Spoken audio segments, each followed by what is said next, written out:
안녕하십니까, 김홍TV입니다.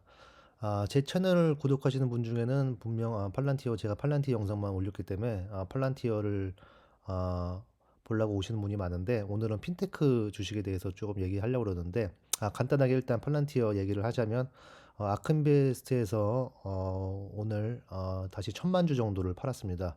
제가 볼 때는 아예 이제 물건 정리를 할 것 같은데요. 아예 그냥 싹쓸이 0으로 만들려고 하는 것 같습니다. 왜 그러는지 잘 모르겠는데, 어, 글쎄요, 저희는 뭐 계속 길을 가면 되니까 크게 신경 쓰지 않는데, 그래도 그 이유가 좀 궁금하긴 하네요. 그리고 정확한 사실인지는 모르겠는데, 1시간 전에 또 뉴스가 났는데, 팔란티어가 34밀리언 미국 군대의 Army Intelligence Data Platform, 여기서 34밀리언을 수주했다는데, 이게 뭐 전에 수주한 건지 정확히 모르겠는데, 일단 국방부 뉴스에 일단 났습니다. 나중에 공식적인 자료는 제가 또 나오면은 확인해 드리겠습니다. 그리고 오늘 얘기할 거는 이제 핀테크 주식인데요. 대표적인 게 이제 페이팔, 스퀘어, 어펌, 소파이가 있습니다. 제가 그거에 대해서 간략하게 소개를 하고 여러분과 좀 의견을 공유하고 싶은데요.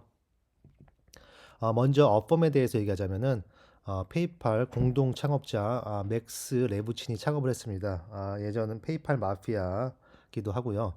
그리고 이 레부친이라는 사람은 우크라이나 유대인 가정 출신으로 체르노빌 원자력 발전소 폭발 사고로 있을 때 미국으로 이주를 했습니다.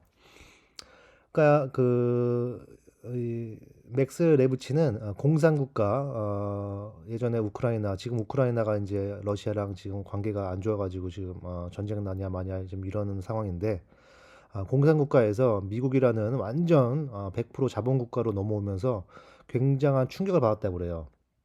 그래서 아마 이런 업범을 창업할 때도 이런 자기만의 그런 머릿속에 사고방식이 약간 있으면서 사업 모델을 꿈꿔왔었던 것 같습니다.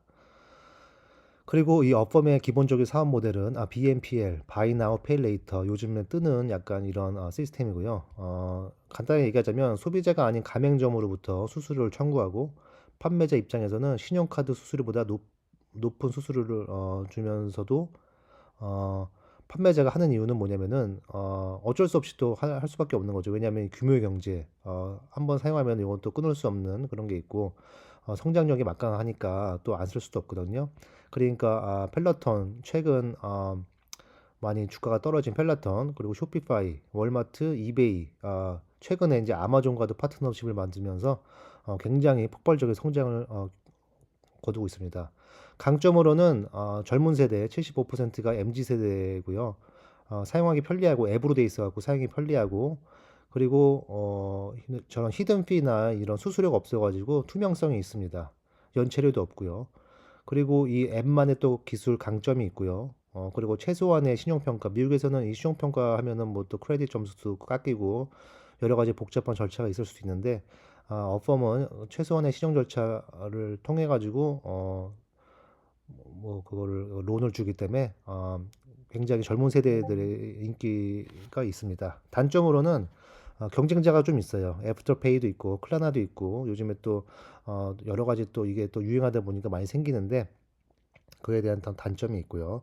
그리고 신용 평가를 좀 안 하고서 대출을 해주다 보니까 이런 대금 상환에 대한 리스크 이런 것이 있습니다. 그래갖고 혹시나 이런 것들이 나중에 돈을 못 받으면은 손실이 또 막대한 손실이 나기 때문에 그거에 대한 리스크는 있습니다. 근데 제가 요거를 왜 이렇게 좀 관심 있게 보냐면은 바로 베일리 기포드, 테슬라를 10년 존버해가지고 8,000%, 아마존 20년 존버했고 6,000% 난 이 베일리 기포드가 굉장히 눈여겨보는 종목 중에 하나라는 거예요. 보시면은 어펌에 대한 설명인데요. 어펌은 라틴 말로 trust or believe, 그러니까 약간 믿음이란 뜻이고요. 어, 그러니까 이제 그 파이낸셜 프로덕트에서 믿음을 주고 삶을 향상시킨다, 이런 의미가 있습니다. 그래서 이게 생긴 배경은 뭐냐면은, 지금까지 크레딧 시장이 굉장히 신용 시장이 안 좋아, 평판이 좋지 않았는데, 왜냐면은 보통 투명하지 않고 보이지 않는 비용, 수수료 이런 것들이 많아가지고 고객들이 신뢰를 못하는 구조였습니다. 근데 어펌은 이를 반대로 해석해가지고 수수료를 연체료를 0으로 하고 순수 물건값만 지불하는 고객에게 투명한 그런 이제 구조로 설계가 되어 있는 회사고요. 어, 보시면은 고객은 몇 주에서 5년까지 선택할 수 있는데 그에 대한 이자는 그에마다 달라집니다. 기간에 따라서. 그러나 고객의 지금 약 40%가 이자를 0으로 내고 있습니다. 업범은 판매자 입장에서 큰 오더들을 유도하고 더 많은 고객들을 유도하기 때문에 이게 좀 안 할 수가 없는 구조고요. 또 보시면은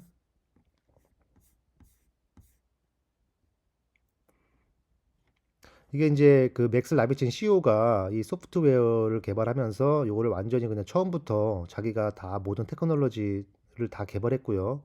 어, 업범은 또 판매자 입장에서 또 업범 안에서 거래 내용 및 잔금 내역을 확인할 수 있습니다. 그 업범 앱이 굉장히 잘 발달되어 있는데요. 이런 고객의 데이터들이 다른 물건 추천이나 미래 소비 활동을 예측, 유발할 수 있습니다. 그래가지고 이것이 업범이 단순히 결제 수단이 아니라 업범 채널을 이용한 이커머스 플랫폼을 성장하고 셀프 네트워크를 형성합니다. 더 많은 판매자와 소비자를 유발하고 이런 데이터를 기반으로 규모가 커지면서 더 큰 마진을 일으킬 수 있습니다. 현재 파트너는 6,500개에서 10만 2천 개로 늘어났고 이는 대부분 소파이가 주도했지만 최근에 또 아마존하고 파트너십을 맺었으면서 그 규모는 더 엄청날 것이라고 또 이제 베일리 기프트가 예상하고 있습니다. 그래서 이제 완전히 이제 좀 좋은 시나리오로 가면은 10년 안에 미국 크레딧 시장 점유율 25%를 업범이 가져갈 것이라고 지금 본다고 했습니다. 현재 주가는 물가 상승, 금리 인상, 컨주머 조사단 등 많은 장애가 있지만 우리는 믿음과 인내를 가지고 더욱 투자를 강하게 할 것이다. 이렇게 베일리 기포드가 말했는데요. 여기서 제가 중요하고 이제 강조하고 싶은 것은 단순한 결제 수단이 아니라 업범 채널로 이용한 이커머스 플랫폼으로 성장, 그리고 셀프 네트워크를 형성해 가지고 자체 내에서 업범 자체 내에서 또 어떤 일이 벌어질지 모르는 겁니다. 그리고 규모가 훨씬 커질 수 있고 10년 안에 미국 크레딧 시장 점유율 25%. 이거는 또 엄청난 좀 너무 장밋빛이신 것 같은데 하여튼간 이렇게 베일리 기포드는 믿고 있는 것 같습니다. 그리고 페이팔이 이제 나왔는데요. 페이팔. 여러분이 많이 아실 거예요. 페이팔은 많이 접해 보셨을 텐데, 이베이로 많이 이제 사용을 했었는데, 최근에 이제 이베이 관계가 이제 또 이제 안 되고, 그 다음에 이제 핀테크의 하락, 그리고 성장성 문제가 제기되면서 페이팔의 주가가 많이 떨어졌는데요. 뭐 모든 핀테크가 많이 떨어졌긴 했지만, 페이팔은 그래도 견고하다고 생각했는데, 튼튼하기 때문에 잘 크게 안 떨어질 거라 생각했는데, 상당히 많이 떨어졌습니다. 300불에서 지금 100불까지 떨어졌습니다. 그러니까 이 표를 보시면은 지금 P가 25거든요. 그러면은 지금 비자가 39인데 애플이 29입니다. 그것보다도 낮고 구글이랑 지금 비슷한 상태고 아마존도 지금 60입니다. P가. 그리고 P2를 보셔도 23밖에 안 되는 걸 보실 수가 있습니다. 이게 약간 지금 좀 애매한 위치인 것 같아요. 페이팔이. 성장준지 가치준지 약간 애매하고 지금은 완전히 지금 가치주로 평가를 받는 것 같은데 아무래도 성장이 많이 둔화됐으니까 이제 성장주는 아니다. 그래서 이제 주가를 많이 떨어뜨린 것 같습니다. 페이팔은 현재 한 1.25 트릴리언 달러 2021년에 이제 매출이 발생했는데 비자를 보시면 1년에 한 12 트릴리언 달러 정도니까 아직은 뭐 갈 길이 멉니다. 아직 비자를 따라가려면 갈 길이 멀고 지금 이제 핀테크 버블 시장이 오고 이제 시장이 과민 반응을 해가지고 주가 많이 떨어진 상태고 폭발적인 성장은 제가 볼 때는 뭐 조금 힘들지 않을까 보고 대신에 이제 꾸준한 성장, 좀 안전한 성장 이런 게 가능하다 보고요. 현재 CEO 이제 내부 인사에서 최근에 주가가 많이 떨어져가지고 좀 샀습니다 많이. 지금 환경이 시장이 안 좋은데도 산 걸 보면은 그래도 많이 확신을 가지고 있는 것 같습니다. 다음은 이제 스퀘어인데요. 스퀘어는 이제 트위터 창업자 잭 도로시를 얘기를 해야 되겠죠. 아무래도 예전에 이제 두 회사를 영위하다가 얼마 전 트위터 CEO를 이제 그만두고 이제 스퀘어에 올인을 하기로 했죠. 이분은 이제 비트코인을 절대적으로 신뢰하고요. 아프리카에 가서도 몇 년은 아니고 몇 달 정도 이제 살았습니다. 비트코인을 이제 구축하기 위해서 아프리카 쪽에다 퍼뜨리기 위해서. 그리고 이제 아크인베스트 팔렌티어를 많이 판 아크인베스트 최애 주식이고요. 저희한테는 뭐 그렇게 크게 중요하진 않습니다. 많은 것을 접목을 시도하고 있습니다. 스퀘어는 29빌리언 주고서 애프터페이를 인수했고요. 300밀리언 주고 타이달은 이제 제이지가 만든 이제 약간 스파티파이 같은 이제 뮤직 스트리밍 앱인데 스파티파이하고 차별점 되는 거는 이제 좀 음질이 더 좋고 서비스가 뭐 좀 더 약간 프리미엄 전략인 것 같아요. 근데 뭐 스파티파이처럼 뭐 그렇게 많이 확대되어 있진 않고 음악이 그렇게 많진 않고 그래도 뭐 매니아층이 있는 것 같습니다. 그리고 이제 스퀘어의 가장 큰 장점은 또 이제 그 소비자들이 좀 젊다는 거고 캐시 앱이 굉장히 강하죠. 청소년들이 많이 쓰고 그 캐시 앱이라는 거는 거의 최근 몇 년간 파이낸스 캐테고리 1위를 놓친 적이 없습니다. 애플 거기 그 앱에서 순위에서 스퀘어가 꿈꾸는 세상은 아마도 어떤 통합 서비스의 구축으로 봅니다. 제가 볼 때는 애프터페이를 인수하고 타이달을 인수하면서 어떤 하나의 플랫폼을 형성하고 아티스트들과 소비자를 연결해주고 애프터페이를 통해 음악을 사고 팔기도 할 것이며 그것을 가능하게 해주는 게 아마 캐시앱이 될 것입니다. 원래 도로시는 생긴 것과 같이 예술적인 면이 강하고 현재도 뭐 단식을 한다거나 뭐 채식주의, 자연인의 삶을 사는 등 독특한 라이프 스타일을 갖고 있는데요. 그가 가장 최애하는 또 비트코인에 현재 올인한 상태라고 봅니다.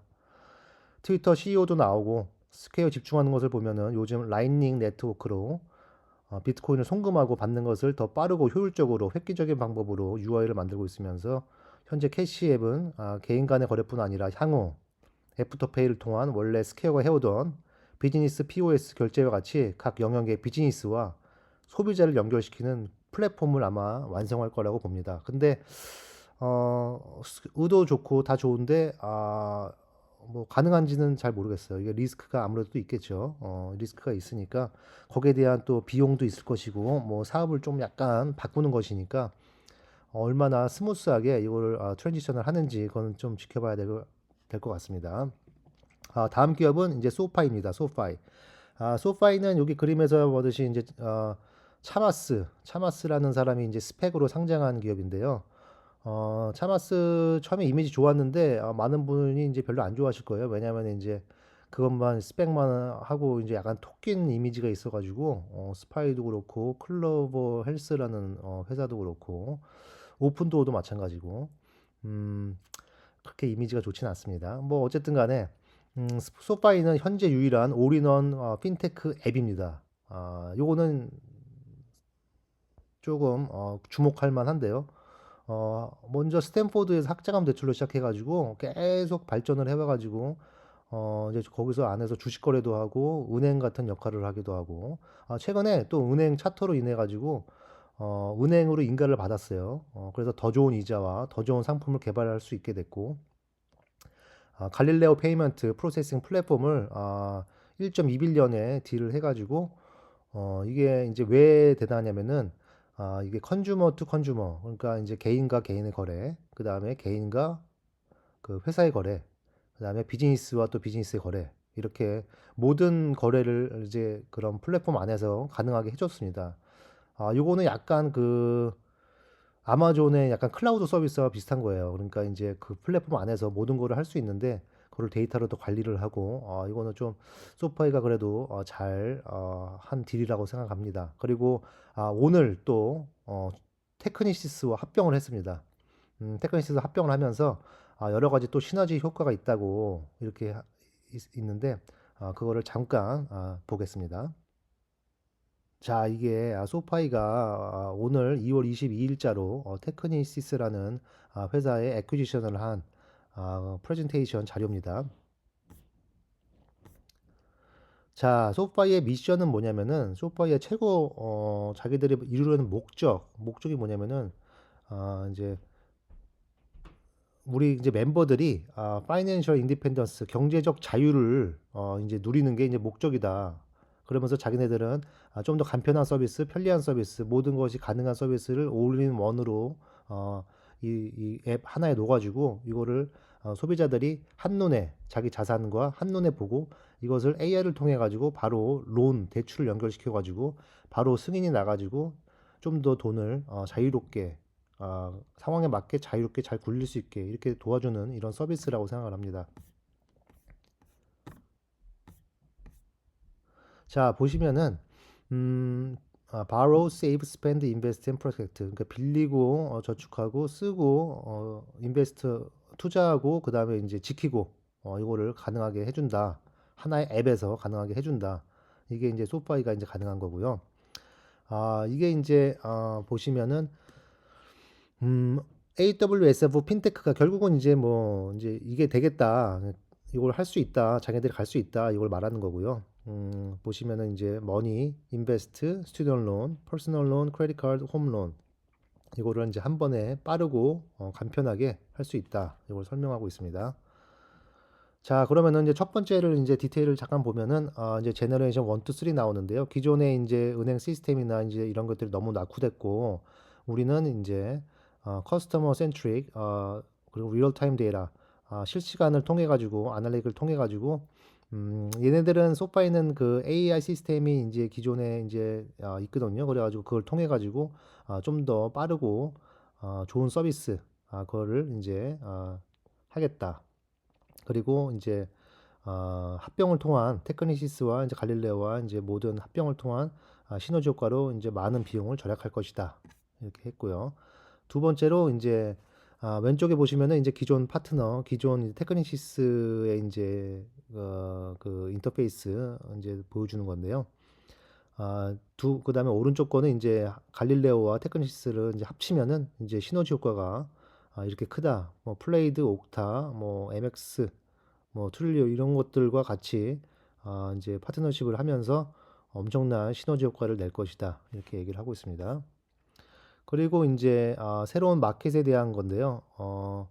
지금 현재 하늘색으로 표시되어 있는 게 이제 소프트웨어 갈릴레오 지금 이제 진출해 있는 분야고 아직 안 진출한 분야가 이제 약간 남색으로 표시를 되어 있습니다.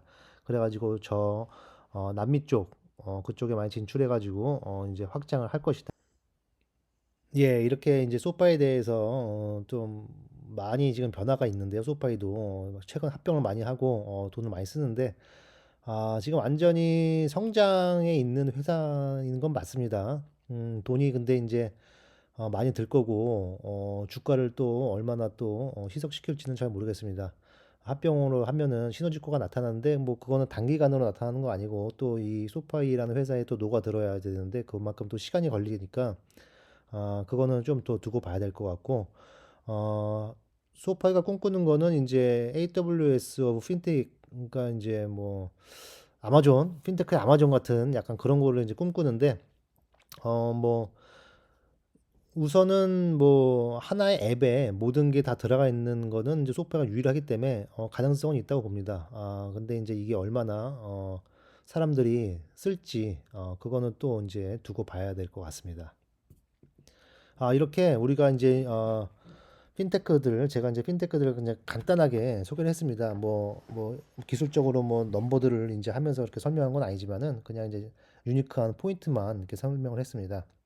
근데 이제 우리는 좀 더 이들을 잘 지켜보면서 그들이 가는 길이 과연 옳은 길로 가고 있는지 트렌드와 맞고 핀테크의 가장 중요한 부분인 고객의 편리성과 고객의 신뢰를 다 충족시켰는지를 한번 지켜봐야 될 것입니다. 여러분들도 현재 많이 주가가 떨어져 기업 가치가 매력적인 이들 기업을 좀 유의 있게 보시면 좋을 것 같습니다. 예전에 제가 주식 시작했을 때 비자가 처음 IPO에 나왔는데 그때 당연히 비자가 성공할 것이라고 예상했지만 그때 사지 못했습니다. 근데 십몇 년이 지난 지금 좀 많이 후회가 되죠. 그때 샀더라면 1000% 이상 수익이 날 수 있었는데 말이죠. 앞으로 어떻게 될지 모르지만 핀테크는 분명 성장이 큰 분야라고 생각하고 이 중에 분명 자신의 유니크한 포인트를 잘 살려가지고 크게 성공할 기업은 있다고 봅니다. 저도 아직 정하지 못하였고 씨앗만 뿌린 상태입니다. 뭔가 더 확신이 생겨나거나 어떤 트리거가 생기면 주목하고 있다가 저도 이제 불을 지필 예정입니다. 오늘은 여기까지 하겠습니다. 감사합니다. 김홍TV였습니다.